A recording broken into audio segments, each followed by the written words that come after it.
Sampai trofi saya ketika saya bawa Ronaldo sini tahun 2005. Kalau kamu mau jadi nomor satu agensi olahraga di Indonesia, berarti atlet kamu harus nomor satu juga. Saya kejarlah Bambang Pamungkas. Bisa dibilang musim ini rekornya dari Borneo ketika mereka menjual pato.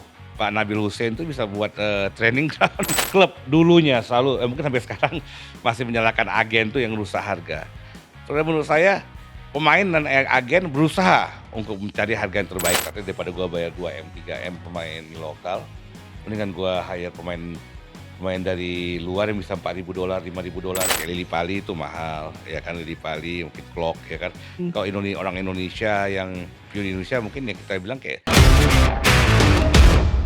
Sosok satu ini sangat terkenal di dunia sepak bola nasional. Ini merupakan salah satu agen yang paling dikenal, bahkan saya sudah mengikuti sejak lama nih. Ada Mas Muli di sini. Mas Muli, terima apa kasih kabar? Mas, terima kasih Roslen, apa Saya kabar? terima kasih sudah berkenan hadir di Liputan Sport. Ini pertama kali ya Mas ya? Pertama kali. Pertama Ya, kali. pertama kali. Tapi suka nonton nggak Mas sebelumnya?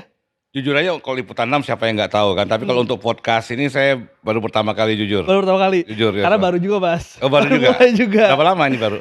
Kurang lebih dari Mei, udah 6 bulan sih lumayan. Oh baru tahun ini ya? Ya, tapi Oke. belum setahun lah. Oke, Thank you Mas, waktunya udah hadir di sini. terima kasih udah ngundang. Mas Muli, aku tuh ngundang karena sekarang kan Liga 1 tuh lagi masuk bursa transfer nih. Ya. Akan menarik kayaknya rasanya kalau kita ngobrolin soal transfer pemain ini di Liga 1. Tapi aku mau mulai dulu dari mungkin karir Mas Muli dari awal. Gimana ceritanya Mas bisa menjadi agen pemain atau agen atlet lah di Indonesia? Oke, mungkin dari beberapa artikel atau kesempatan lain mereka sudah pernah dengar lah cerita ini ya. Saya ini emang background saya finance. Kalau saya ngambil S1 finance, S2 juga akhirnya finance juga, sempat kerja di bank. Tapi emang gila olahraga. Oh emang gila olahraga. Gila olahraga dan fanatik juga mengikuti olahraga di Indonesia, ya kan, dan ingin jadi atlet, tapi sebenarnya saya kalau disuruh olahraga semua bisa. Oh ya? Kecuali disuruh lari, jogging, renang saya males saya, ya kan. Tapi yang bersifat game, ayo, mau main catur pun ayo. Mmm. Fanatik, habis itu saya merasa membayangkan waktu itu, aduh, saya bayangin kalau saya jadi Tiger Woods ya. Tetangga saya Tiger Woods lah, saya waktu itu kerja di banking ya. Kerja jam 9 sampai jam 5 atau mungkin sampai jam 9 malam kerjanya ya. Saya senang juga banking apa semua, cuma saya bayangin bagaimana Tiger Woods kerjanya adalah olahraga, adalah main golf gitu. Mmm. Waktu itu saya penggemar Michael Owen. Michael Owen tuh kerjanya main golf setiap hari, main bola setiap hari, training, dibayar miliaran, kerjanya ngapain? Main bola gitu. Itu suatu kesenangan, suatu keberuntungan yang bisa didapatin mengerjakan sesuatu sesuai dengan hobinya gitu. Ya kan? Ya saya sempat ke Australia juga, saya ingin mau tenis di sana, akhirnya olahraga macam-macam di sana. Sampai saya lihat, saya baca buku, ada namanya buku What They Don't Teach You at Harvard Business School, itu dari Mark McCormack, itulah pendiri IMG, International Management Group. Oh ternyata, dan saya juga nonton Jerry Maguire, Oh, itu Jerry Tom Cruise ya Maguire. kan ya, wah ternyata kalau nggak jadi atlet pun ada karir di olahraga seperti ini. Ya kan, dia selesai S2, saya ngelamar ada 50 office cabang MSG di dunia ini, akhirnya saya dibilang kami ada perwakilan di Indonesia. Mmm. Disitulah saya mulai belajar industri olahraga ini bagaimana. Dan situ saya merasa, sampai sekarang saya merasa melakukan ini udah 25 tahun ya. Saya di industri ini, saya merasa kalau orang bilang nggak saya kerja ya saya merasa ini hobi saya. Jadi, "Mul kamu nggak liburan selama ini? Kamu nggak liburan?" Saya udah liburan selama ini, saya merasa selama 24 jam apa yang saya kerjakan ini saya suka. Jadi itulah alurnya. Akhirnya saya melamar ke IMG, berapa tahun kerja di mereka, belajar dari mereka. Akhirnya saya set up company sendiri. Disitulah saya deal dengan Bambang Pamungkas pertama kali tahun 2004. Cristiano Ronaldo juga 2004 saya bawa kemari untuk acara Tsunami. Sampai trofi saya ketika saya bawa Ronaldo sini tahun 2005. Itu berarti best achievement-nya seorang Muli Munial?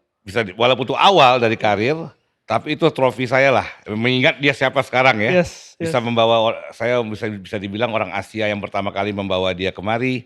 Ya seterusnya ya history, dari Pep Guardiola, dari Fabregas, Xabi Alonso, Rio Ferdinand, Edwin van der Sar, ya kan, dan kesempatannya ketemu dengan membuka koneksi dengan klub-klub juga di Eropa, ya kan, sampai bawa atlet, sampai saya tahun 2010 ke atas saya mulai terjun ke fokus di bola. Bagaimanapun bola ini adalah olahraga yang paling besar di Indonesia.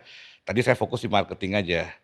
Akhirnya saya mulai 2010 ke atas mulai masuk ke transfer Mmm, sepak bola. mmm. Ya kan, apalagi kita sempat di-ban oleh FIFA, sempat berhenti dulu, terus saya mulai terlibat aktif sepak bola. Mmm. Jadi bisa dibilang, emang saya punya agensi olahraga, bisa dibilang bukan hanya mewakili atlet. Mas, tapi, menarik ketika tadi Mas Muli mengatakan menyebutkan nama-nama yang nama-nama besar, bukan di Indonesia tapi di dunia, Mas.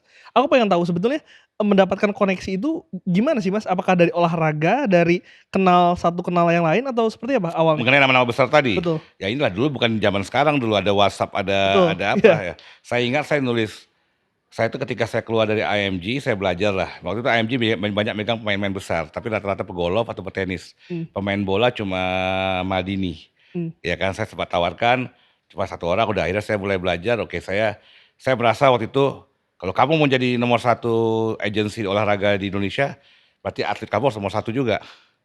Saya kejarlah Bambang Pamungkas, mmm, saya kejar Chris John, saya kejar Taufik Hidayat.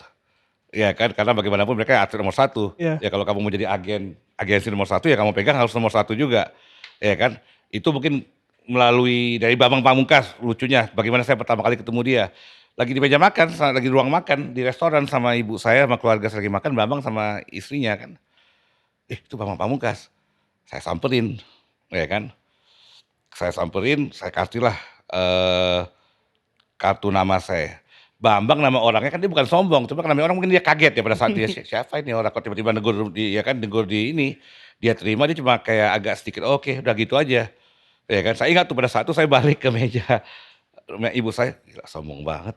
Ya kan, tawarin gini gini gini, kayak dicuekin banget kita ya kan. Ya itu asumsi lah karena belum kenal kan. iya. Kata ibu saya, "Udah biar aja Nak, cari yang lain," nama ibu kan, "kamu cari yang lain lagi." Tahu-tahu selesai makan Bambang nyamperin meja makan saya sama istrinya. Oh, "Mas, apa kabar? Nanti kita kontak-kontak lagi Mas ya, nanti di bagaimana." Oh, yang tadi kita asumsi sangka dia orangnya agak sombong, ya makanya kan gampang kita berasumsi kan, kadang-kadang orang kaget, kita nggak sadar berapa orang yang udah nyamperin dia minta foto, iya, minta tanda tangan kan. Mungkin reaksi dia juga mungkin agak ya apakah merasa terganggu atau mungkin dia kaget atau apa kan. Tapi itu saya dapat melalui itu, akhirnya lama-lama kita kontak-kontakan, ya kan. Nah, saya usahakan apa, saya bagaimana mendapat kepercayaan mereka, saya dapetin mereka deal dulu. mmm, Karena siapa di kamu nih orang datang mau ngaku mau megang saya. betul, Ya saya bilang, "Oke, yang saya buktikan biar saya buktikan ke kamu dulu." Saya cari mereka kerjaan, nanti lama-lama ya terbentuk sampai sekarang saya sama Bambang. Udah 20 tahun, 20 tahun ya? 20 tahun sama Bambang, ya akhirnya dia ya kita gentleman deal, udah kita nggak, alhamdulillah sampai sekarang yang knock on wood yang nggak dari ketemu itu. Ya jadi dia lama-lama belajar sama saya juga belajar sama dia, lama-lama kepercayaan itu timbul lah, Mmm, itu Bambang. Ronaldo saya ingat, ya pasang badan aja karena saya tuh enaknya karena kita melakukan sesuatu yang kita suka. Jadi kita kadang-kadang saya waktu itu suka, "Wah ini Ronaldo main bagus nih umur 20 tahun gantiin, Beckham nomor 7 di MU kan." Walaupun saya bukan pendukung MU, saya Liverpool. wah itu musuh bebuyutan Musuh itu. buyutan, tapi entah kenapa saya banyak bawa pemain MU kemari kan. Mhm, Karena memang sangat komersial pada saat itu. Wih, okelah saya cobalah, saya modal nekat aja. Saya telepon Extra Joss atau apa, kebetulan kenal, "Mau nggak bawa pemain bola?" "Siapa?" "Saya bisa bawa apa, Ronaldo." Saya kasih beberapa pemain nama yang saya suka, mhm, iya kan. mhm, "Siapa yang kalian mau?" "Oh bisa kalau emang ini Ronaldo." Udah saya cek Google, ya kan, Ronaldo mana, ketemu nama agensinya, saya email aja. mmm, Nggak tahu apakah dibahas atau enggak, saya nggak tahu kan. Saya ingat seminggu kemudian setelah saya email, saya lagi jam 2 pagi, lagi di kamar mandi pada saat itu, maaf aja lagi lagi buang air, ada yang nelfon jam 2 pagi. Siapa nih orang jam 2 pagi nelfon, ya kan. Telepon saya selalu aktif karena saya pikir kalau ada yang nelfon pagi-pagi pasti ada hal yang urgent. mmm, Ya kan kita nggak tahu kita orang tua kita atau apa, saudara kita. Ya kan, tahu-tahu ini manajernya Ronaldo nelfon saya. Bilang bahwa, "Saya terima email kamu, kelihatannya kami tertarik, timing-nya pas, karena kami juga ingin liburan, Ronaldo sama teman-temannya, sama pengacaranya, sama fotografernya, mereka mau cari waktu luang." Mereka belum pernah ke Asia pada saat itu kan. mmm, Wah, ya udah langsung saya kejar, "Oke siap."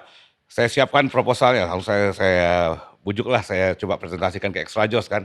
Itu akhirnya dari gitu ya lama-lama dengan kita banyaknya berhubungan orang lain, banyaknya referensi kita, ya lama-lama kita makin luaslah pergaulan ini. Emang akhirnya dari pergaulan, networking, itu mmm, sangat sangat sangat sangat penting. Dan tentu dalam bisnis ini adalah kredibilitas, reputasi ya? reputasi. Karena yang saya jual adalah ya omongan saya.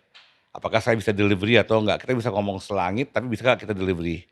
Ya kan, lain kalau kita punya pabrik, punya tambang batu bara ya lu udah orang bisa lihat ini walaupun orang yang gua kagak suka, tapi gua bisa lihat tambang batu baranya ada 10, Iya. ya kan, KP-nya ada 10, ya kan, ini pabrik, ininya dia punya pabrik rokok atau apa, dia punya bank, ya kan. Kalau saya kan omongan saya yang saya harus pegang. Mhm. Dari situ mulai dari satu klien, 2 klien, 3 klien, kebangun ya saya selama ini alhamdulillah delivery lah, Mas, ya. tapi aku penasaran soal, Mas BP tadi. BP tadi artinya kan tidak sengaja bertemu kan? Ya. Tapi, saat itu kan Mas Muli sendiri belum pernah megang pemain bola ya? Pada saat itu? Belum pernah Belum pernah? belum pernah. Lalu apa yang membuat, Mas BP akhirnya percaya kepada seorang Muli Munial? Ya itu saya bilang sama dia, "Saya ingin tarik pegang kamu, coba gua harus buktikan." Dalam arti ya gue cariin dia kerjaan sampai sampai gue buktikan nih 1 kali, 2 kali, oh ini anak 2 kali, 3 kali gue udah dikasih kerjaan sama dia. Mmm. Akhirnya gue bilang, "Lu udah lihat cara kerja gue, silakan menilai." Gue yakinkan bahwa atlet tuh udah nggak ada waktunya pergi ke meeting, diskusi sama bos, "Naikin dong 50 juta." Gua tuh kebanggaan atlet tuh yang gue coba, perjuangkan, bahwa atlet itu juga harus dihargai seperti selebriti. Iya. Ya kan gue ingat Chris John syuting iklan pada saat masa-masa itu suruh duduk di kursi plastik, jam 1 siang gue datangin dia nunggu bengong aja, "Ngapain Chris?" "Nggak tahu bos saya, belum lagi nunggu nih instruksi berikutnya." Rupanya nggak ada yang ngasih tahu dia bahwa jam waktu makan siang, Oke. ya kan. Nah sekarang saya betul-betul treatment atlet itu udah kayak pemain udah kayak selebriti, Mhm. ya lu mau atlet ada ininya apa istilahnya, ridernya, Rider-nya. ya lu mau apa, lu harus ada tempat, ya harga atlet itu harus dihargai, gue bilang. Ini yang gue perjuangkan, ya kan, karena mereka ini bawa nama bangsa dan produk juga udah mulai mengerti bahwa ya selain jumlah rating mereka makin tinggi, follower mereka makin tinggi, karena dengan atlet itu adalah kesehatan. Yes. Terutama produk-produk minuman atau apa, produk kesehatan sangat cocok dikaitkan dengan atlet. Mmm. Itulah pelan-pelan bagaimana dulu saya harus tiap minggu ngetok atau tiap hari ngetok pintu orang yakinin siapa nih Bambang Pamungkas, siapa nih Chris John, siapa nih atlet-atlet. Sekarang mereka sekarang udah ngejar saya sendiri. Mmm. Ya kan apa dulu dulu nggak ada Instagram, nggak ada apa, orang kalau taunya dulu mau olahraga ya hubungin Muli, ya kan.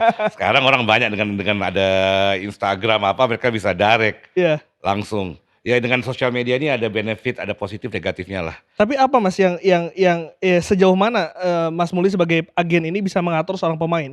Apakah dari misalkan gaya hidup, fisiknya Nah, atau seperti apa Mas? inilah bedanya kalau gue bilang gue megang 50 atlet, kalau gue bilang gue punya pabrik TV, gue produksi TV atau kulkas, gue ada ribuan kulkas, di mana ada masalah kulkas tuh gue tahu sebetulnya di mana. Udah Mmm. deh. Jadi bayangin gue dengan 50 orang dengan karakter yang berbeda-beda. Itu salah satu tugas gue adalah mengenal karakter itu, ya kan. Ada yang betul-betul pelan-pelan dimasukin, kalau emang udah senior emang agak challenge kadang-kadang. Ketika mereka udah jadi pemain bintang, gue masuk, ya pelan-pelan gue coba memberikan nasihat. Tapi yang muda-muda gue sangat strict karena gue udah belajar dari apa sebelumnya, apa yang mereka harus lakukan untuk menjadi sukses.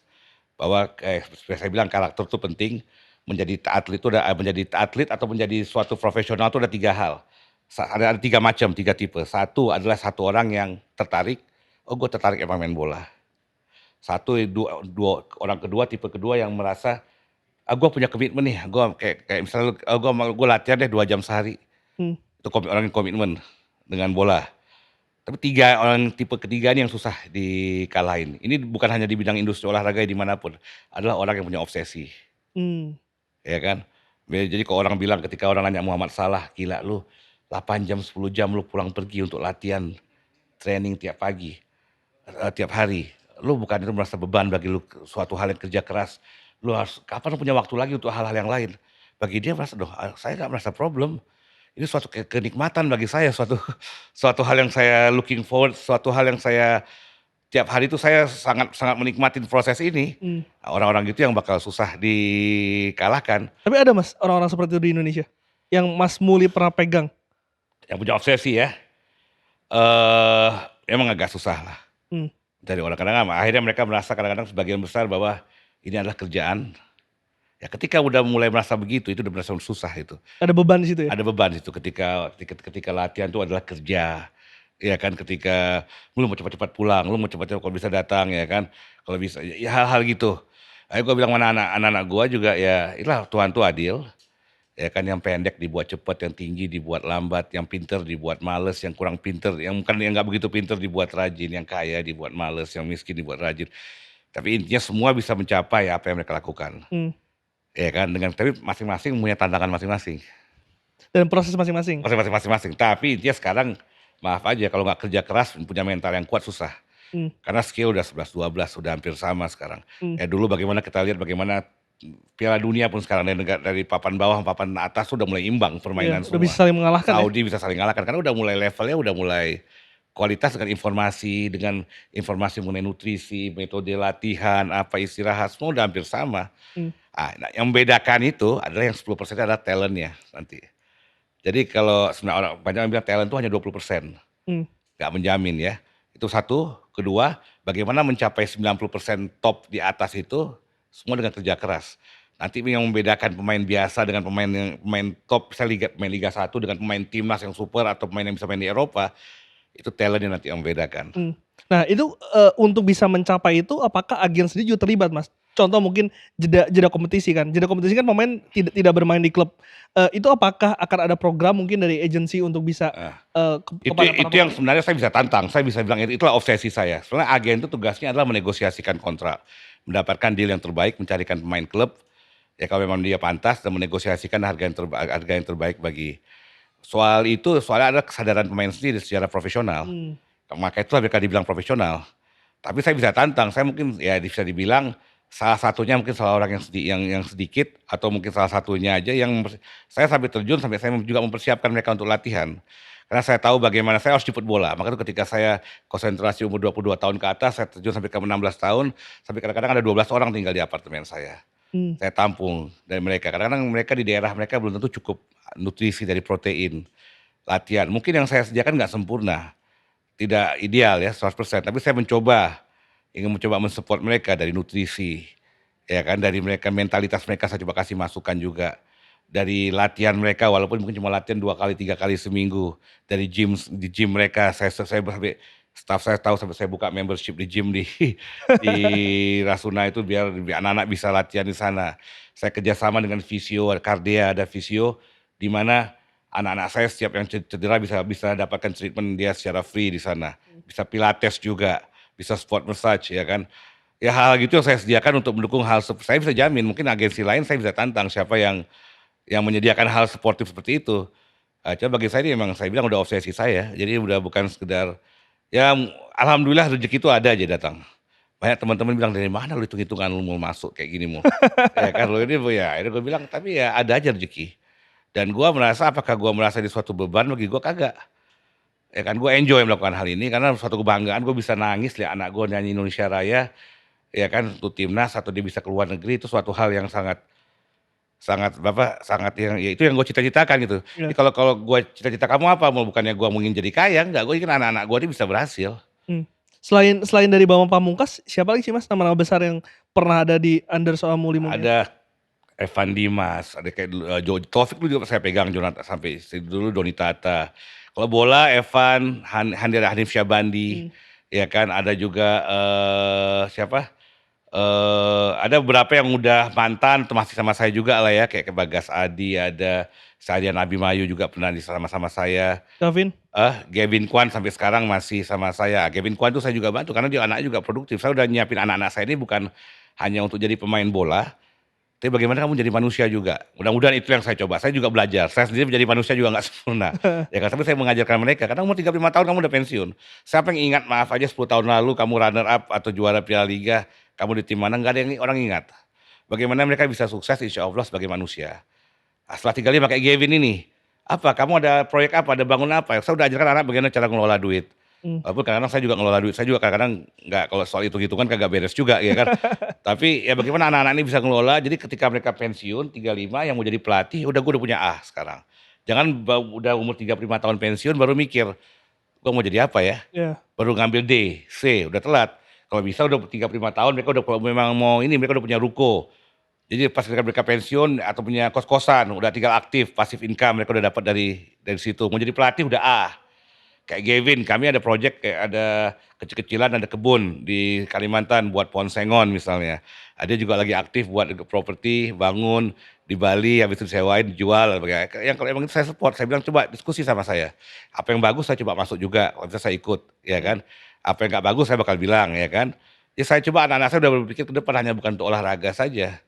Tapi bagaimana seorang ayah ataupun seorang abang ya, kita anak kita mau jadi sukses tentunya, tapi bagaimana sukses itu kan bukan diukur sampai umur 35 tahun. Betul betul. Bagaimana legacy yang kita tinggal setelah kita meninggal, maksudnya kasarnya begitulah. Dan setelah Ya, 35 tahun itu kan ada kehidupan lain ya Mas ada ya kehidupan yang lain, nah 35 tahun masih muda loh itu. yes. Bagaimana mereka orang ingat dia bakal seperti itu, bagaimana nanti dia punya keluarga, punya anak yang sukses, itu yang saya coba. Karena ya seorang Mike Tyson aja bisa bangkrut Bos, Iya. dengan uang segitu banyak, kita bayangin bagaimana pemain-pemain kita. Dan mungkin nggak semua atlet juga teredukasi mengenai hal-hal ini ya Mas ya. Betul, Itu justru, peran Mas Muli yang masuk di situ ya untuk ya. bisa mempersiapkan para pemain ini. Saya bilang saya juga nggak tahu semuanya, tapi minimum manajer kalian ini seorang S2 lah saya bilang kan, seorang yang saya adalah tahu dikit-dikit lah, saya bisa ngasih Iya. advice, yang nggak tahu saya bisa bantu kalian untuk nanya gitu kan.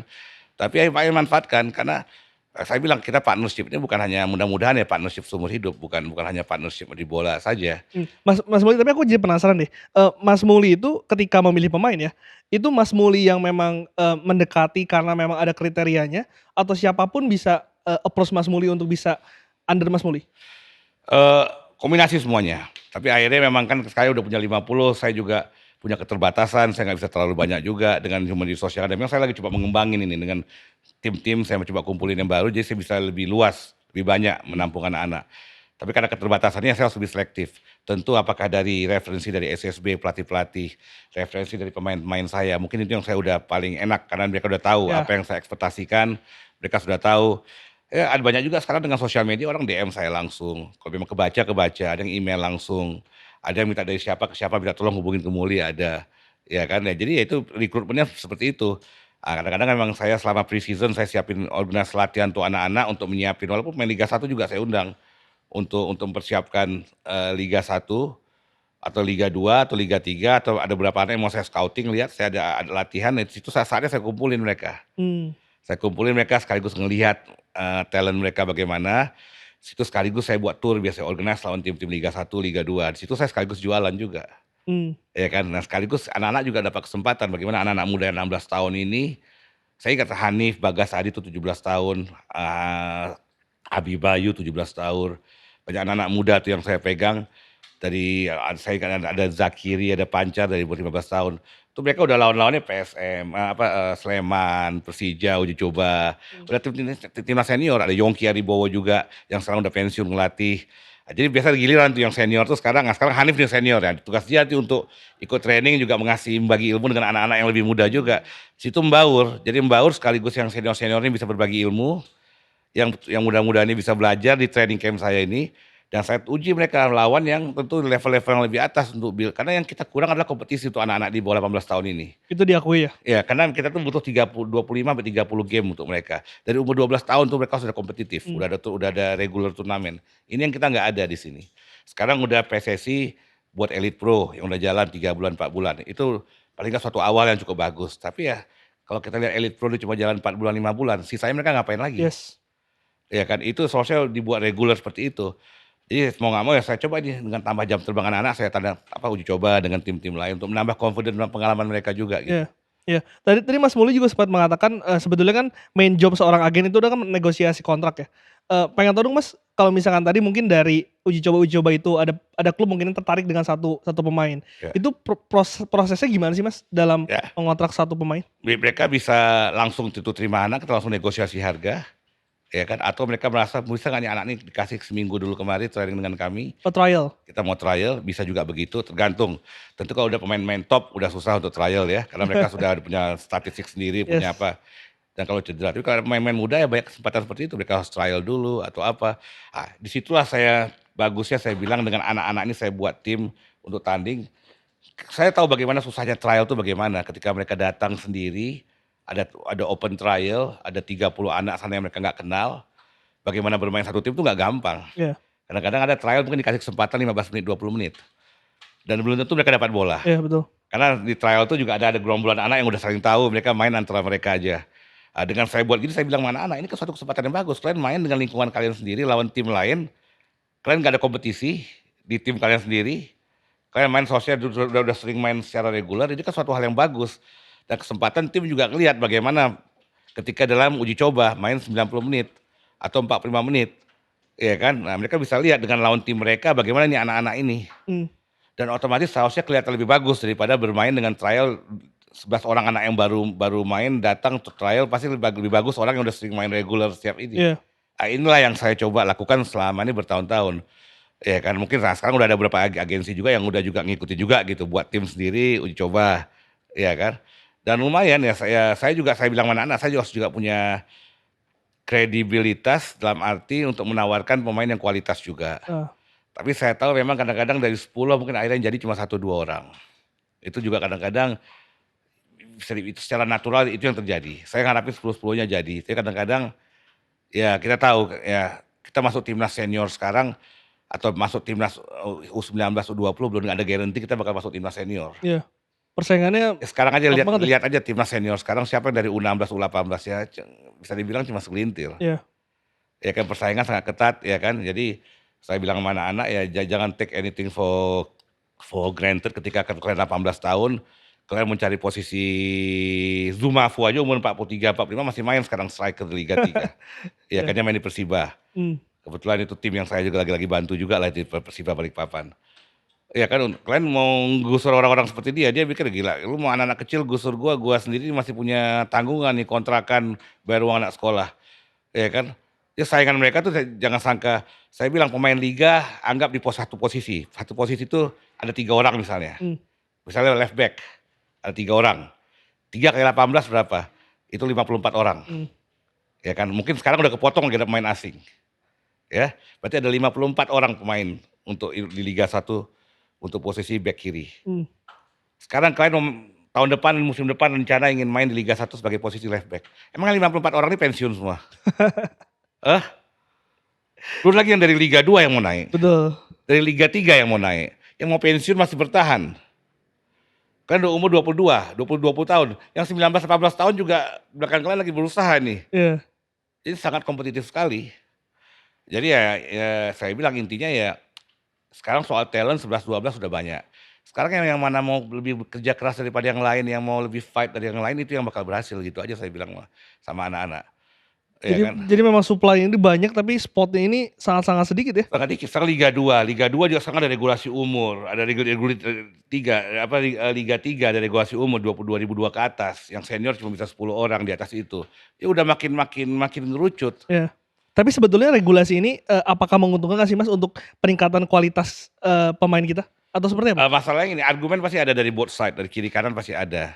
Tujuan mereka bagus, baik, tentu semua punya tujuan yang bagus, tapi bisa juga ada argumen juga yang dari sisi yang lain merasa ini kalau saya prinsipnya, saya lebih suka dibuat liga sebesar mungkin, kalau ada 2 juta orang yang main sepak bola setiap minggu. Mmm, Kalau perlu ada Liga 7, ya kan.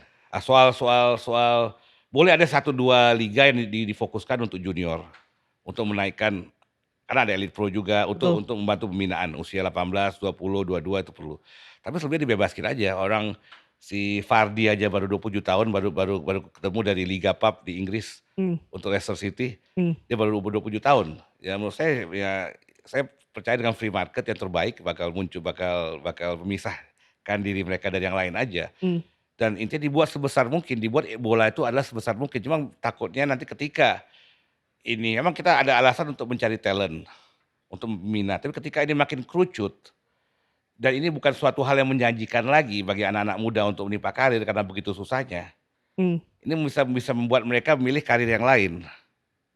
Kalau saya lihat buat sebesar-besarnya, kalau saya jadi ketua PSSI atau olahraga tuh bisa semua sampai ada Liga 8, ya memang tergantung biaya juga ya sekarang ya. biaya dan infrastruktur itu kan akan sangat Infrastruktur juga itu ya, iya, itu harus didukung juga.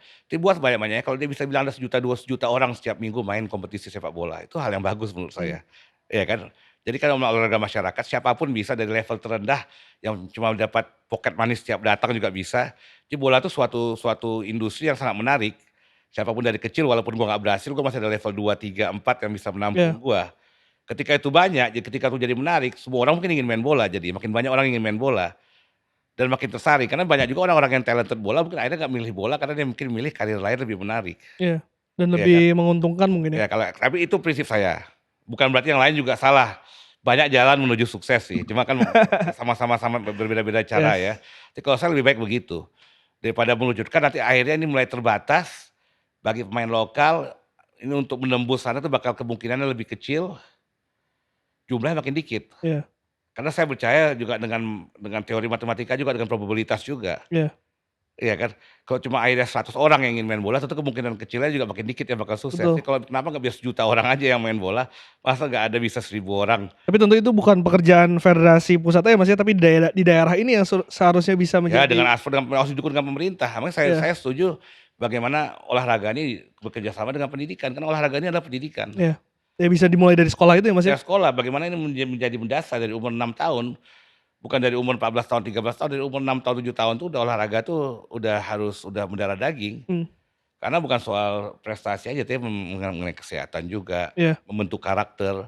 Jadi hal-hal seperti itu gitu. Mas, aku penasaran soal, kontrak-mengontrak pemain ini, Mas. Sebetulnya apa sih, Mas, klausul yang biasanya pasti ada nih di setiap pemain ini dikontrak oleh sebuah klub?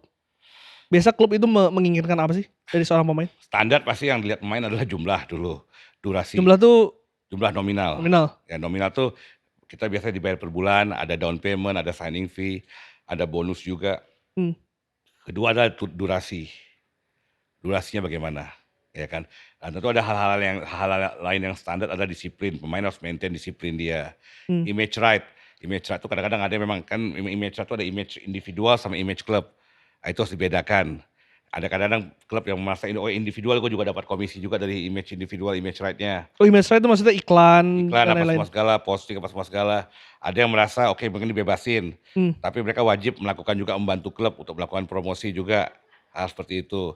Yang lain-lain soal disiplin, soal pemutusan kontrak, apa-apa hal semua itu udah diatur oleh FIFA sebenarnya. mmm, Jadi bagaimana pemutusan kontrak, telat gaji, peraturan-peraturannya kalau gaji telat bagaimana, kapan kita bisa mulai menegur klub ketika itu berapa bulan setelah gaji telat, baru ngirim surat contohnya mungkin kita di peraturan FIFA itu 2 bulan gaji telat, kita berhak memberikan surat ke klub dikasih waktu 14 hari mmm. untuk intinya untuk ngikutin lah apa yang sesuai kontrak. Kalau enggak mungkin klub, pemain punya opsi untuk putus kontrak misalnya. Jadi hal-hal gitulah. Nah, apakah, poin tadi soal gaji ini yang juga kita tahu kan ada beberapa klub juga yang sulit membayar nih, Mas. Ya, Ini yang sering menyebabkan konflik antara klub dan juga pemain? ya itu menurut saya akhirnya adalah komunikasi. Ya kan semua kadang-kadang apapun itu komunikasi. Ya kan komunikasi adalah bagaimana kadang-kadang ya kita siapa yang mau nagih hutang, kadang-kadang gini masalahnya mungkin saya tahu klub ini di antara semua badan yang stakeholder di bola yang paling banyak keluar duit adalah klub. Iya, Mereka yang banyak invest uang di sana apa semua segala, ya kan. Dan klub ini bagaimana soal bisnis kan, PT. Jadi kita tahu kadang-kadang cash flow juga begini. Kadang-kadang ya ini mengenai komunikasi ya, seperti kita kalau menagih hutang atau kita merasa yang ditagih itu diam aja. Malah ditagih marah-marah misalnya. ada yang kayak gitu? Ya semua wajar kayak ada, tapi ada banyak kalau selama itu komunikasi jalan komunikasi yang baik, "Oke ini kami lagi susah, bagaimana kalau ini dulu kita buat termnya gini-gini," semua itu dibicarakan. Mmm, Saya rasa ada banyak pemain yang mengerti. Banyak masalah itu karena tidak ada komunikasi yang kurang baik aja, satu. Kedua, memang kadang-kadang kita harus ngerti, memang, eee, kadang-kadang mereka, harus mengerti bahwa kadang-kadang pemain bola ini kadang-kadang ada 10, 20 orang yang bergantung sama dia. mmm, Keluarganya, sampai menantunya, sampai apa iya, iya, bergantung iya. sama dia ya kan. Di tekanan bahwa gaji bulanan itu sebenarnya banyak untuk cicilan rumah, untuk bayar uang sekolah, bayar susu, untuk support ini, support ini. Jadi kadang-kadang pressure juga ke Iya, mereka. Ya kan bagaimana mereka mau bermain bagus ketika ini outstanding ini belum diselesaikan semua. Jadi pikiran juga sama mereka. Jadi ada anak yang memang pemain yang betul-betul butuh itu. mmm. Telat sebulan 2 bulan itu merupakan suatu hal yang sangat sangat major bagi mereka, ya kan. Berarti kebayang dong, Mas, ketika waktu itu, PSSI sempat di-ban oleh FIFA, itu kan artinya kan semua tuh berhenti tuh. Berhenti. Itu berarti Mas Muli sebagai agen sendiri juga pasti pusing banget dong Ya ngurusin saya nampung, di situlah saya mulai historinya nampung anak-anak di rumah. Saya bilang, "Ya udah ayo kita improvisasi," gue bilang. Kadang-kadang hidup ini kadang-kadang untuk mencapai sesuatu yang ideal tuh kadang-kadang belum tentu ada. mmm, Kalau kita menunggu sesuatu yang ideal baru kita move, kadang-kadang bisa-bisa kita nggak jalan-jalan, saya bilang. Udah saya organize training sendiri. Kita siap, karena suatu saat kita dengan prinsip suatu saat ini bisa jalan, suatu saat kapanpun kita harus siapin diri kita. mmm, Dan siapa tahu saya bisa bantu kalian keluar, ya kan, negeri, keluar negeri.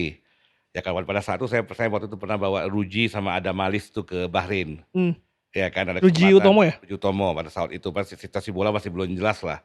Ya sempat juga dia agak frustasi kalau nggak salah saya dengar sempat dia mau balik ke sekolah lagi atau mau jadi DJ atau apa saya lupa pada saat itu. Cuma ya udah, dulu kita improvisasi aja kita lihat apa yang kesempatan yang ada, jangan kita pikir sesuatu yang kita nggak bisa kontrol, tapi kita tetap positif, ya kan. Gue nggak bilang sama mereka, gue nggak mau kalian nanti jual goreng-gorengan, karena kalian menyalahkan Menpora kalian gini, ketua PSSI kalian gini, udah nggak bisa. Kadang-kadang kita harus in control dengan hidup kita sendiri gitu. Ya dan tadi, poin dari investasi itu penting ya Mas ya, ketika hal-hal ini yang tidak terduga terjadi, kita ada pegangan Ada untuk pegangan juga, karena itulah yang mereka mengerti sekarang. Jadi ya, jangan dapat gaji itu jangan anggap itu bakal mulus terus. Kita harus ada siap, bisa-bisa ada setahun nggak digaji, skor sepak bola berhenti, apalagi di Indonesia ini, ya, ya kan. Entah dari Covid atau kanjuruan lagi terjadi hal ya. seperti itu kan masalah juga. Jadi pemain juga harus siap dengan mentalitas seperti itu. Ya akhirnya hal-hal gini sebenarnya yang penting komunikasi dengan klub yang baik, ya klub juga mengerti, ya kan. Ada komunikasi, sekarang APPI juga, asosiasi pemain juga mulai aktif, mulai Mmm. dihargai. Jadi membantu hal-hal seperti ini. Ini yang memudahkan pekerjaan saya juga lah. Kalau itu kan dari klub Mas, tapi kalau dari pemain Mas, klausul apa yang biasanya diminta oleh para pemain lokal lah, untuk klub? Ya standar kalau asing itu kan biasa ada tempat tinggal, ada mobil apa segala bonus ya. Tapi utama akhirnya mereka ambil gaji. Gaji itu Kepastian itu ya? kepastian tuh gaji dan ya, yang bagi mereka situ utama, durasi kontrak tentunya sama gaji. Mmm. Ya kan, karena bagi mereka itu sangat sangat sangat penting, ya kan. Cuma ya kalau bilang, apakah saya pernah kayak Ronaldo ketika dia masuk ke MU ada kontrak, ada kesempatan dia bermain juga perlu. Cuma saya rasa belum di level itu. Karena Indonesia belum ada pemain bintang yang bisa menyatakan bahwa gua mau 50% minimum, gua minim bermain. Mmm. Itu sebenarnya yang diharapkan pemain, cuma kita untuk sekarang negosiasi dan di klub belum belum sampai di upper hand Belum di level itu ya? untuk memutuskan untuk bisa mendesak. Untuk saat ini pemain saya belum ada di posisi itu sih. Mmm. Mungkin ketika saya punya Messi atau Ronaldo atau Erling Haaland gitu mungkin masih muda mereka, saya bisa menekankan itu ke klub, ya kan. Tapi rata-rata adalah yang paling dipentingkan adalah nominasi bagi mereka. Karena kan kalau kalau kita bicara soal, durasi kontrak aja Mas ya, ketika 2000-an, 2005, 2007 itu kan banyak pemain yang hanya dikontrak setahun setahun, tapi kan sekarang sudah ada Nggak ada. kontrak jangka panjang, itu juga sebuah progres ya Mas ya? Udah progres, sekarang mereka sudah berpikir bahwa karena untuk selain menghemat kos, karena mereka tahu kalau ketika di pemain berhasil, contoh aja ada musim lalu, 2 musim lalu pemain asing yang cuma dibayar gaji $3.000 per bulan, Mmm. atau bisa naik 15.000, 20.000. Karena performanya naik ya? Karena performanya naik. Jadi klub juga mulai pinter. Dan klub juga ngelihat banyak anak-anak muda nih masuk ke jangka panjang. Mmm. Ya kan yang mulai gajinya mungkin yang dari 5 juta, 7 juta sebulan. Jangan sampai tiba-tiba musim depan dia bagus dia minta 100 juta per bulan. Pusing juga klub. Pusing juga jadi buat jangka panjang. Nah sekarang udah mulai jalan juga transfer antar klub. Mmm. Jadi mereka tahu dengan 5 tahun itu dengan mereka masih punya kontrak, mereka punya aset yang bisa mereka jual lagi Mmm. ke klub lain dan mendapat untung. Tapi ini masih jarang ya Mas, soal bursa transfer ini yang Bisa dibilang musim ini rekornya dari Borneo ketika mereka menjual Pato. oh Pato ke Itu Cina ya? musim lalu Pato ke Cina, itu mereka sampai dari hasil saya nggak usah sebutin berapa, dari hasil itu mereka bisa membuat training. Pak Nabil Hussein tuh bisa buat, training ground dari bayangin itu ditawarin Iya iya. semalam sebelum transfer window tutup, di mana posisi Borneo lagi 1, melepas top scorer dia, bukan top scorer dia aja, top scorer Indonesia. Iya. Itu satu resiko. Bagaimana bukan hanya resiko bahwa kita melepas suatu pemain terbaik, tapi melepas juga, apakah kita bisa mendapat pemain yang sama, Iya. menggantikannya dalam waktu 24 jam yang bagus. Cuma akhirnya dengan pertimbangan ini, akhirnya kalau nggak salah ya pemiliknya udah dia transfer, akhirnya dengan uang itu dia bisa bangun training ground yang baru. Dapat berapa itu Borneo Mas? Hah? Dapat berapa Borneo? Itu saya nggak usah itu mungkin biar mereka lah yang ngomong sendirilah. Cuma ya mereka bisa bangun training ground dari uang itu. Dari Pato itu? Ya menurut gua itu transfer yang terbesar yang pernah diterima mungkin dari Indonesian club dari dimanapun. Iya sih, kebayang sih kalau bisa buat training ground itu Udah luar biasa itu. udah bukan lapangan bola aja ya, kita bilang training ground ya. Dan kenapa Mas, nilai transfer itu kalau di luar negeri kan secara terbuka diberitahu ya. Kalau di Indonesia tuh kenapa sih nggak setransparan itu? Apakah memang tidak harus atau gimana Mas? Ya saya tanya sama Mas Len aja, sama Mas Len dapat gaji berapa sekarang? Ini kan ya kan Tapi ya. kan maksudnya kalau kita bandingkan Tapi itu menyangkut ke income gaji orang kan agak sensitif lah soal itu. ya. Ya kan. Tapi maksudnya kalau kita bandingkan dengan Eropa kan Mas, maksudnya Eropa kan bahkan kalau bisa di TV-TV itu kan Ya. sebelum deadline, transfer tutup itu sudah ada tuh biasanya, update-nya gitu. Ya tapi menurut saya culture aja Indonesia ini bahwa ada suatu hal yang pribadi gitu. Mungkin Mmm, suatu hal di luar Eropa tuh sangat open. Di Indonesia ini ya kalau saya tanya soal gaji orang kan agak sensitif iya gitu betul kan. betul. Jadi itu Kalau budaya kalau aja Mas kalau ya? lu di luar tuh udah terdengar ya lulusan S1 berapa, 40.000 US atau berapa, 60.000 itu udah hal terbuka kan. Mmm, Indonesia kan masih hal-hal yang sensitif untuk bicara ini orang merasa dapur orang dapur orang. dan itu Itu kalau culture sebagai culture aja menurut saya. dan itu kalau sebagai agen sendiri Mas Muli, kalau misalkan berhasil sukses transfer dapat dapat fee-nya Ada, dapat juga ya? agen tuh bisa dapat dari agency fee dan transfer fee. Agency fee itu berarti kontrak? Kontrak kontrak dengan pemain Mmm, yang bisa dibayarkan oleh klub atau pemain, mmm, ya kan, atau kedua belah pihak. Itu ada peraturannya di FIFA itu ada, dan kita di transfer fee juga kita bisa dapat juga. mmm. Mas, penasaran lagi soal soal nilai kontrak Mas, apa, apa acuannya Mas? Sebagai seorang pemain nih harganya misalnya 100 juta, pemain lain harganya cuma 50 juta, apa yang membedakan? Apa yang menjadi faktor paling utama? Supply dan demand, satu ya, Mmm, ketika, kita Mas cuma ada nyari striker bagus-bagus cuma 5 orang, tapi jadi left back cuma tinggal satu yang terbaik, yang saya satu bisa jadi lebih mahal, ya kan. Dan kadang-kadang pemain juga berkomunikasi, mereka tahu tuh, "Oh pemain gua di klub ini dapat berapa," mmm, ya kan. "Ah, gua udah timnas sekarang, gua udah dapat, kamu udah berapa udah timnas, dapat segini." Ya kan informasi itu berputar. Ya kan, saya bilang klub dulunya selalu mungkin sampai sekarang masih menyalahkan agen tuh yang rusak harga. Soalnya menurut saya pemain dan agen berusaha untuk mencari harga yang terbaik tentunya. Tapi ada yang menentukan adalah marketnya adalah buyer-nya sendiri. mmm. Apakah itu good value, under value atau over value bagi mereka. Itu ada klub sendiri. Saya pernah contohnya menawarkan pemain, saya rasa maksimum kita dapat 1 M. Saya bilang, "Bos, 1 M itu apa nih? Untuk satu satu musim satu misalnya." musim? Untuk pemain? Satu main ya, misalnya tahu-tahu pemainnya bilang, "Bos, cuma gue baru ditelepon sama Pak ini nih, gue di DM sama Pak ini ditelepon, dia nawarin gue 1,3."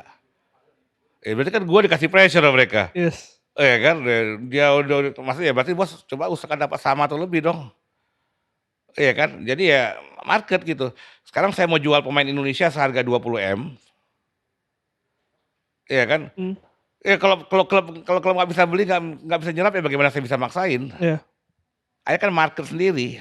Akhirnya kadang-kadang ya maaf aja yang rusak market adalah antara klub, walaupun klub sendiri merasa ini bawa pemain, agen, tapi kan akhirnya mereka yang memutuskan apakah itu sesuai atau tidak. Mhm, Gua mau ngasih harga 10 M, 20 M kalau emang itu pemain nggak sepadan segitu atau market nggak bisa nyerap, nyerap gue juga nggak bisa paksa kan. mmm, Ya tentu kita mau dapat harga sebaik mungkin, siapa sih yang kerja, Mas Glenn juga coba berdiskusi dengan sponsor kalau bisa harga maksimum. iya. Iya kan mau coba gaji, "Kamu mau gaji 5 juta atau 8 juta, kira-kira mau gaji berapa?" "Ya 5 juta aja terendah aja Pak di sini." Kan mana mungkin, begitu kan.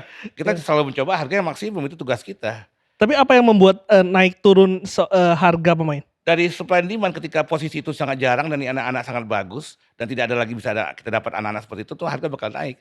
Dan tentu sekarang patokannya yang udah sangat, nyata adalah ya pemain timnas pasti udah mahal. Perbandingannya boleh digambarin nggak sih Mas, pemain timnas sama non timnas? Eee, Nggak usah angka asli ya, maksudnya, ya, perbandingan misalnya 100 juta, yang ini 50 juta. balik lagi karena saya rasa klub juga udah cukup pintar untuk menilai sebagus mana ini anak. Mmm, Karena ada pemain timnas mungkin ya mereka harga udah naik, cuma rata-rata udah pemain timnas udah melalui scouting sendiri. Inilah 11, 12, 20 pemain terbaik di Indonesia, mmm, ya kan? Ya berarti mereka harus dapat harga yang terbaik juga dong, mhm, ya kan? Nah itu nanti bisa dimulai dari, oh yang ini udah pernah 2 M misalnya, ya tentu udah diharapkan pemain timnas yang lain juga pantas dapat mendapatkan harga seperti itu gitu. Mas dipanggil timnas sama dimainkan di timnas itu kan berbeda ya? Beda, Harganya beda saya lagi? rasa klub juga udah bisa menilai itu. Makanya sekarang banyak pemain-pemain yang di luar negeri, tapi dia juga nggak main. Mereka juga bisa karena banyak anak-anak muda sekarang udah ke luar negeri, entah di klub manapun di Eropa. Mmm, Tapi klub udah cukup pintar, dulu emang, dari luar ini nih, pasti bagus. Tapi sekarang mereka udah cukup jeli. Mereka udah ada tim scouting sendiri, mereka lihat statistik, udah berapa lama nih anak main, game videonya ada, apa segala. Ya kan, cocok dengan pelatih. iya, Kalau pelatih bilang merasa ini memang cocok skema di dalam tim, ini anak bagus, dan secara statistik dia juga, misalnya dia udah nge-scoring 20 gol musim lalu, ya kan, atau dia clean sheet, itu hal-hal gitu kan jadi pertimbangan. Ya tentu selera orang beda-beda. mmm, Iya kan? Tapi rata-rata sudah diarahkan dengan statistik, dengan track record, apalagi dia udah di timnas, saya rasa pemain sudah mulai menilai. Walaupun kita bisa taruh 5 pemain sini, pelatih bisa ada 2 pemain, ada 5 pelatih bisa beda-beda bilang mana yang lebih bagus, pasti ada perbedaan pendapat. Tapi saya rasa udah sedikit gerucut mmm, bahwa ini memang pemain terbaik, dan pasarannya berapa.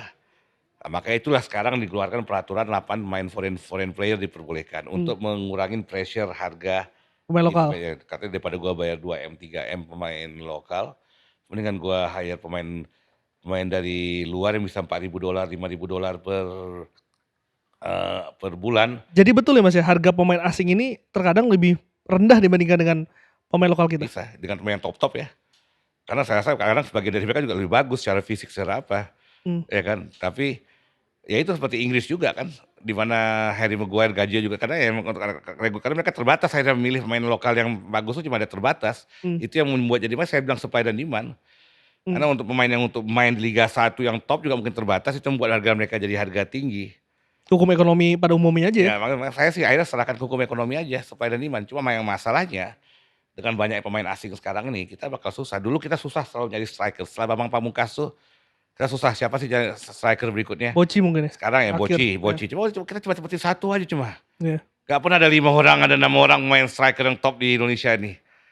Bambang, Boci itu untuk berapa 20 tahun, 2 nama itu masih kurang loh dengan berapa ratus juta orang yang kita ada, cuma 2 orang yang kita sebut, Iya 2 betul. nama itu. Ah, sekarang udah muncul Sananta, ada Dimas Derajat, semua segala gitu kan. Cuma, ya sekarang dengan 8 pemain asing, jangankan striker, stopper juga kita susah nyari sekarang main. Iya, Sekarang di timnas kita cuma Rizky mungkin ya? 2 orang, 1 orang yang main di 2 orang yang 1 orang yang main di liga kita cuma Rizky Ridho aja. Sama Wahyu mungkin ya? Wahyu Pras. Wahyu Pras kan jarang main starter. Iya, Sekarang kemarin dipasang Rizky Ridho sama Marcelino. mmm, Yang main lokal cuma Rizky Ridho aja. iya, Oh, udah mulai susah. Ini yang kita harus pikirkan juga. Walaupun edian football itu industri, emang satu pihak kita mau menjadikan liga ini menarik, entertain. Satu pihak kita juga mau nih anak-anak berkompetisi dengan pemain-pemain bagus, mudah-mudahan level mereka naik. Tapi untuk saat ini, emang mereka banyak belajar, tapi dengan ada pemain bagus ini mereka nggak ada kesempatan main. Berkurangnya jumlah bermain mereka juga bakal mengurangi chance mereka untuk jadi lebih baik juga dan untuk dipilih juga nanti ke iya, timnas. betul. Jadi itu harus balance jadinya. Ya kan, walaupun saya ngerti tujuannya bagaimana, tapi dia harus balance juga. Itu yang sulitnya di situ ya, mengatur gas remnya itu. Mengatur gas remnya ini. Kalau nggak kita sekarang kita dulu striker, sekarang kita untuk stopper ya saya bilang cuma Rizky Ridho, mungkin sama sekarang untuk timnas cuma Ferrari yang dilihat serius gitu. Iya. Mas Muli, siapa sih pemain paling mahal di Indonesia? Kalau bukan naturalisasi, sekarang saya rasa, ya kalau soal ada naturalisasi yang main di lokal ya, kayak Lily Pali itu mahal, ya kan Lily Pali, mungkin Klok, ya kan. Mmm, Kalau orang Indonesia yang pure Indonesia mungkin ya kita bilang kayak Rizky Ridho salah satu termahal, Egy salah satu termahal, Witan salah satu termahal. Tapi kalau dengan yang naturalisasi itu mungkin kalau misalnya ada Spaso, ya kan, ada saya yang mungkin mereka masih lebih tinggi, kayak Lily Pali. kontraknya di angka berapa rata-ratanya Mas, setahun? Yang mana? Mereka yang mahal-mahal tuh udah di atas 3 semua saya. 3, Minimum, minimum bisa 3. 5 malah. Tapi kalau rata-rata pemain yang biasa, rata-rata Ya 5 rata-rata masih 500 jutaan, ada juga yang 200 juta, mmm, ada yang gaji 8 juta, 6 juta sebulan juga ada. ada? Ada, ya Liga 1 itu? rata-rata dari pemain elite pro baru naik. Oh baru promosi. Promosi, tentu kan gajinya itulah keuntungan klub, gue udah invest money anak dari Iya betul. muda, itu hak klub, ya kan. Jadi ya ada juga masih gaji segitu, ada juga yang masih gaji 5 juta, 6 juta ada, tapi ada juga yang udah gaji rata-rata menurut saya 20 juta ke 50 juta sebulan, soal rata-rata ya, Iya, saya lihat ya, untuk Liga 1. Tapi yang di atas itu, di atas 1 juga udah banyak, di atas 3 beberapa, mmm, ya kan di atas 5 mungkin ya beberapa cuma kecil-kecil sedikit juga ya kan. mmm, Tapi udah yang top-top mungkin ya 10 orangan ada, mungkin di atas 3. di atas 3 ya? Ya. Mas Kita Muli anggap kita nggak usah bilang naturalisasi atau enggak, kita anggap orang Indonesia, pemain Indonesia yang berpaspor Indonesia, ya itu udah di atas 3 ada banyak, hampir karena 5 itu juga. tadi, banyak faktor ya, ada banyak, supply demand, lalu juga ada faktor timnas di situ, kualitas juga, statistik juga menjadi penentu angka itu ya Mas ya? Dan satu lagi, ketika 1 orang ini direbutin cuma 1 klub sama 1 orang lagi yang lebih mainnya mungkin lebih nggak bagus, tapi diperebuti oleh 3 klub, tentu yang diperebuti 3 klub bakal lebih tinggi ya. Ya kan? Iya, Ya kan, akan ada bidding di situ ya? ada bidding ya. Cuma itu ada etika-etika, saya juga sebagai agen, kita nggak mau seperti jualan di pasar lah. Lu naik berapa? Naik berapa? Oke, ini dia naik lagi segini, lu mau nggak segini? Udah kayak auction gitu. Mmm, Kalau gua sih sistemnya ya ada etika-etika lah yang gua ngerti juga. gimana Mas, first come first serve atau Ya kita lihat tiga-tiga yang klausul? nawar, tiga-tiga yang nawar, mana yang harga terbaik. Kalau pemain udah happy ya kita pilih itu. Saya jarang mengadu domba gitu. Iya, Paling kalau mau mengadu pun sekali. Karena kita lebih prefer ke klub sana. ini bedanya jauh, minimal lu nyamain deh. Mmm. Karena anak gue lebih suka ke lu sebenarnya. Misalnya kan Itu anak sah-sah aja tapi Mas ya? ya kesah saja, cuma kan ada batasnya juga, jangan bolak-balik juga ya kan, kalau nggak ada habis-habisnya, Iya, betul. ya kan. Dan itu harga pemain bisa rusak juga karena itu ya Mas ya? Ya karena itu, tapi akhirnya saya bilang rusak itu karena ya klub yang ini, Yang bukan mau bayar ya? ya yang mau bayar, ya kan. Karena akhirnya nggak mungkin seperti gue bilang, nggak mungkin gue buka anak gue sekarang jual 10 M atau 15 M di pasaran sekarang satu musim anak Indonesia belum ada yang bisa menyerap, Iya. nggak ada yang bisa ini. Saya bilang kecuali Pak Erick Thohir memutuskan bahwa setiap orang harus punya satu pemain dari Muli. Ya kan, itu gua bisa macam-macam kan, Iya, iya, iya. ya kan, gua naikin harga karena mereka harus nggak mau mereka harus ngambil anak gua, kalau enggak mereka nggak ini, Betul. kan bukan gitu. Iya. Mas, aku penasaran juga soal tadi Mas Muli kan juga sempat mencoba, membawa pemain lokal kita ini untuk, berkarir ke luar negeri. Ya, Tadi ada nama, Ryuji Utomo, Puji, lalu juga tadi ada nama ada Adam Malik sudah Adam pernah, Malis ya, gua pernah bawa juga si, siapa, ini si Hanif sama Bagas Adi mmm, juga, sama ada Rendy Juliansah, Samsir Alam pernah gua bawa juga, sama satu lagi si siapa, Andi Firmansyah. Andik Firmansyah. Ya, itu sih, Evan Dimas juga pernah saya tawarin pada saat tapi saya memang pada zaman-zaman saya mentalitas mereka bener-bener belum siap seperti yang sekarang ini. Nah itu apa Mas, ceritanya tuh gimana? Mas, menawarkan nama-nama ini ke klub dengan koneksi yang Mas Muli punya, Ya, lalu gimana itu ada yang proses? gua tawarin klub, gua kirim video apa ya, akhirnya diundang, dikasih kesempatan untuk trial. Ada yang memang mereka udah incer, Mmm, karena bagaimanapun mereka tahu industri bola ini industri besar di Indonesia, mereka udah incer nih dari siapa itu Jepang. Mas yang diincer? Kalau boleh tahu? Saya nggak usah incer lah, pokoknya ada 2 anak yang kesempatan diterima itu main di DC United sama di Jepang. Oke. Ada 2 anak, cuma akhirnya ditolak. Anak pertama mungkin anaknya nggak siap mental, atau pertama, karena dia merasa dia bisa dapat lebih gede gaji di sini gitu. Padahal pada saat itu mungkin, eee, ya dalam arti saya pernah sampai bilang, "Kamu nggak usah bayar fee saya, ini saya invest di kamu, karena saya yakin kalau kamu bisa berhasil di klub ini, ke depannya kamu bakal bisa dapat lebih, Mmm, lebih legend, lebih bisa main di Amerika atau bisa pengalaman juga ya? pengalaman bisa main di mana atau di Jepang, itu bisa mengalahkan pemain-pemain yang sudah ada dan tentu uang itu bakal datang sendiri nantinya." Cuma akhirnya saya ditantang bos ya, kalau saya sih ya banyak ada yang bilang saya sih mendingan jadi pemain nggak legend, cuma saya bisa kaya daripada pemain legend cuma saya miskin gitu kan. Ya saya udah dibilang gitu, saya udah nggak bisa ngomong apa-apa lagi saya. Mental ya? Itu Ya mental? akhirnya soal mental dan Dan mungkin pilihan juga ya Mas ya? soal pendidikan juga, soal knowledge pada saat Iya. itu. Ya kan, soal knowledge pada saat itu, ya mereka belum siap lah secara intinya. Mas belum siap tuh dalam artian bahasa, Bisa makanan, bahasa, bisa makanan, culture, atau memang prioritas adalah pada saat itu adalah duit bagi anak-anak Indonesia ini. Maksudnya pernah lu ada salah satu orang pernah bilang, orang Indonesia ini kalau ditanya, "Kamu mau jadi apa?" "Saya ingin jadi main bola tuh kenapa? Saya ingin jadi kaya." purpose-nya udah Ya, uang ya? tapi kalau di luar, "Kamu mau main bola, saya ingin jadi sukses, saya ingin jadi pemain terbaik." Mmm. Ketika itu the purpose-nya adalah uang adalah utama, itu jadi menjadi susah kan. Berarti intinya uang prioritasnya. Jadi betul ya Mas ya, secara gaji tuh sebetulnya main di Liga 1 tuh lebih tinggi jauh dibandingkan dengan liga Oh luar? sekarang saya kagum main-main yang anak-anak muda kita keluar ini, mereka men-sacrifice gaji mereka, karena untuk pengalaman. Sejauh itu Mas? Iya, karena mereka tahu, mereka invest, tenang aja tuh kalau gua jadi pemain bagus nanti sukses, minimum kalau gua balik ke sini atau gua jadi pemain lebih bagus, pasti gua dapat gaji yang lebih besar lagi. Apalagi kalau gua berhasil di sana, gua bakal lebih besar lagi, yang awal-awalnya kita masih bicara duit receh kasarnya gitulah, Iya. ya kan. Dia anggapnya kayak kita sekolah ngambil S2, S1 kenapa di luar gitu ya kan. Karena kita mengharapin dengan ilmu ini kita bakal dapat gaji lebih besar ke depannya. Mungkin yang bisa menjadi contoh Asnawi ya yang baru perpanjang kontrak di Port kan sampai Ya. 2029. Ya cuma saya rasa dia udah mulai ke atas juga lah, tapi saya di awal-awal dia bisa dapat lebih tinggi di Indonesia. Mmm, Ya saya rasa mereka korbankan itu juga karena mereka tahu, anak-anak sekarang lebih teredukasi lah, mereka bisa lihat dengan informasi apa yang semua segala, mereka ingin jadi ya tapi saya satu lagi, dan saya udah coba ini udah lama bawa pemain-pemain keluar, karena jam terbang tetaplah penting. nah itu saya mau nanya. Nah ini ada batasnya ketika saya bawa pemain-pemain muda, kita lihat kalau mereka bisa menembus ke level-level karena maaf aja ketika mereka masuk level 3 aja susah di sana. Ketika mereka bisa level 3, 2, 1 secara jalur, silakan terus sana. Tapi kalau kita udah mentok, akhirnya dipakai sebagai jualan aja. Ya, Ada pada satu titik kita harus memutuskan udah saatnya gue balik ke level atau ke level yang lebih rendah. Karena ketika kamu umur 24 tahun, kamu bermain udah 150 game dengan orang yang baru bermain 5 game, itu pasti mempengaruhi permainan kamu. iya. Jam terbang itu sangat dibutuhkan. Nah ini yang balance-nya lagi kita harus tentukan. Ada kalau masih muda silakan, ya tapi saya setuju kalau anak-anak udah 25 tahun ke atas, ya udah prioritas kamu adalah nyari duit sekarang. Ya kamu punya keluarga 25 tahun ke atas, 26 tahun ke Iya atas. realistis aja Mas ya. Ya realitasnya kita harus mikir nyari duit, kamu 35 tahun kamu udah pensiun.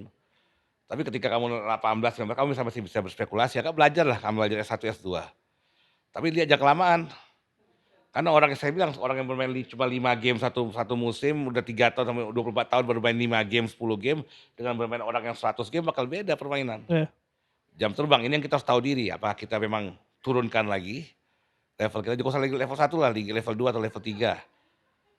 Kita lihat bisa kita push, karena kita ketika di Eropa, kita bukan bersaing mana Eropa aja, kita bersaing mana Afrika, sama mana Amerika Selatan, mana apa, kita bersaing di sana. Dan ada regulasi juga yang Ada regulasi juga, tapi kalau kita udah mentok, udah saatnya kita udah introspeksi, main mungkin liga yang lebih rendah, atau main di Asia kayak di Thailand atau di Jepang. Jepang aja, makanya saya bilang kadang-kadang kalau lihat anak kita yang ingin main Liga 1, Liga 2 di Eropa, Jepang sendiri untuk main Liga 1, Liga 2 susah di sana. iya, betul. Kita sendiri main Liga 2 Jepang aja selama ini tradisi Southeast Asia main Liga 2 Jepang jarang yang sukses.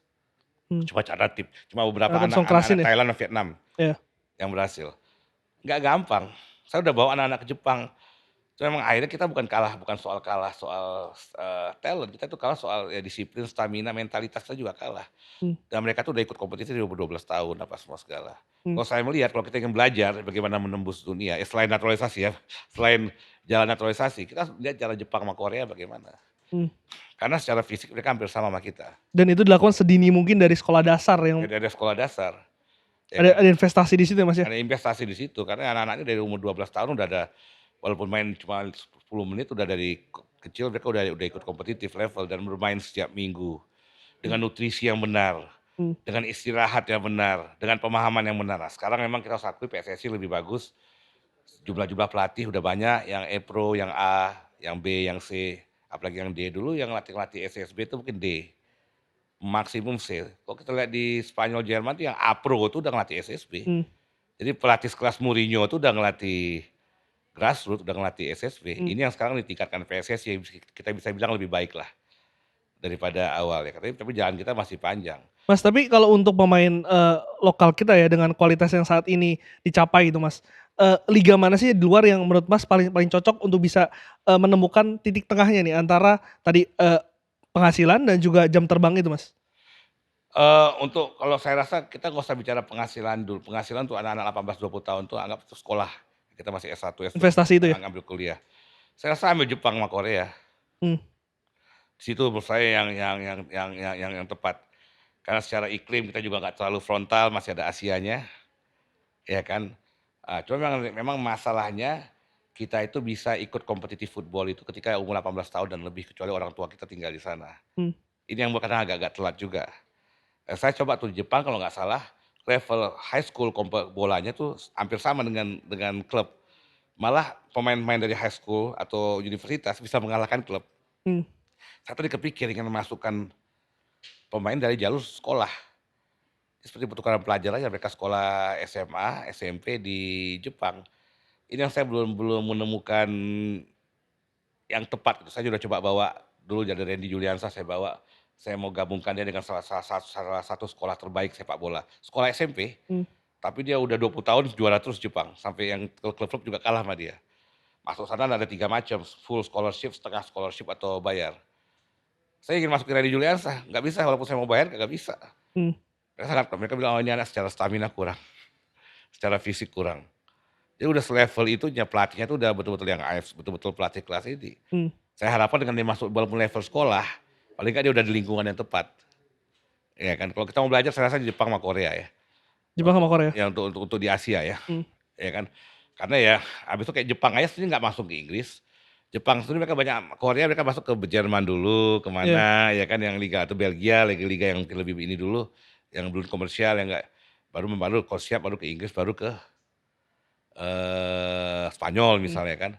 Jadi menurut saya kalau kita mau ikut adalah liga itu, cuma emang sekarang kendalinya itu dengan peraturan FIFA bahwa anak di bawah 18 tahun itu tidak bisa ikut kompetitif football, baru di atas itu yang membuat agak challenge sedikit. Tambah lagi ya persyaratan itu ya Mas Ya ya? bagaimana kita, sedangkan kita tahu untuk anak-anak ini bagus, harus dari usia lebih muda. Mmm. Mas, satu nama yang juga pernah dibawa Mas Muli adalah seorang Evan Dimas, Mas. Evan Dimas ini kan dulu dianggap sebagai salah satu, pemain yang sangat-sangat bertalenta, tapi setelah cedera kan karirnya ini sedikit menurun, Mas. Ya. Apa yang bisa dipelajari, Mas, dari seorang Evan Dimas yang dulu sangat-sangat menjanjikan, tapi karirnya belum umurnya pensiun, tapi mungkin sedikit menurun ya, Mas, ya? Salah satu pemain bola yang sangat talented bisa dibilang kan, sempat masuk juga top berapa di Asia kan. Ya masing-masing orang punya tantangan masing-masing lah. Ya kan, saya coba men-support dia, mendukung dia juga. Ya kan, ya coba inilah, ya beginilah emang ya intinya jadi pelajaran bagi anak-anak semua, bahwa tidak ada, jangan ambil take up, istilah bahasa Indonesia take it for granted. Jangan, nggak bisa semua itu jadikan suatu jaminan. Kita setiap hari harus lebih haus, harus lebih, karena kita nggak tahu apa yang di depan ini, ada anak-anak lain yang lebih kerja keras daripada kita, Mmm, ya kan. Dan secara fisik, kebutuhan fisik dan mental itu sangat dibutuhkan, sangat kuat, perlu ya kan.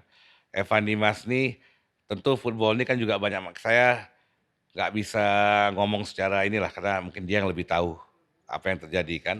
Tapi yang pasti sangat kompetitif, dengan asing juga lebih banyak, anak-anak muda sekarang juga udah banyak yang lebih kerja keras juga, udah punya ilmu lebih banyak juga ya kan, punya talent yang banyak. Ya itu, dan saya rasa dia juga masih punya, mudah-mudahan dia masih ada rasa kehausan di dalam diri dia juga nih untuk membuktikan dia bisa kembali. Dia kan umurnya kan sekarang 29 tahun, iya, ya kan. Dia sebenarnya masih ada 3 tahun, 4 tahun lagi. Ya kita lihat, cuma ya sekarang dia yang tahu prioritas dia apa dia sekarang, bagi-bagi dia. Ini yang saya coba diskusi lah sama dia. Bagaimana prioritasnya dia ke depan nih bagaimana. Tapi untuk pelajaran bagi anak-anak yang lain ya nggak gampang bola ini untuk menjadi, untuk kita, seperti salah satu mungkin yang saya jadikan contoh adalah Bambang Pamungkas, di mana dia bisa bertahan sampai usia dia umur 35 tahun, dia masih setahun 2 tahun sebelum dia pensiun dia masih di timnas, iya kan, paling nggak menjadi Pak, itu nggak gampang, masing-masing orang punya tantangan dia masing-masing gitu. mmm, Cuma nggak ada yang jadi jaminan, intinya kalau lu nggak kerja keras, bukan kerja keras aja, lu harus lebih kerja keras dari orang dari kiri kanan kamu harus lebih haus dari orang kiri kanan kamu. mmm, Iya kan, dan itu aja yang harus disadari anak-anak. Jadi ketika, maka saya pengen bicara sama Bang Bes, dia kan ada tagline, "Percaya dengan proses." Saya bilang sama dia kemarin, sekarang kalau ditanya percaya dengan proses, semua orang percaya dengan proses. Tapi apakah mau menjalaninya, apakah mau menikmatinya, itu satu hal yang lain dan mau lagi. berkorban juga ya? Ya, kalau orang yang udah itu bedanya. Kalau mereka masih bilang kata-kata ini berkorban, mungkin bola bukan untuk mereka. Mmm, Itu yang nanti membedakan secara natural, karena orang-orang yang top sana nggak merasa dia berkorban, dan kalau kita tanya Ronaldo apakah dia kerja atau dia berkorban, dia nggak bakal bilang itu berkorban. mmm, Ketika kita masih mengungkapkan kata-kata "gue harus kerja, gue harus berkorban", mungkin bola bukan untuk kalian, ya kan. Itu akhirnya, mohon maaf ya begitulah akhir jadinya, karena akhirnya orang yang berhasil, orang yang merasa dia bukan bukan berkorban. Ini sesuatu gue cintai ketika gue main game.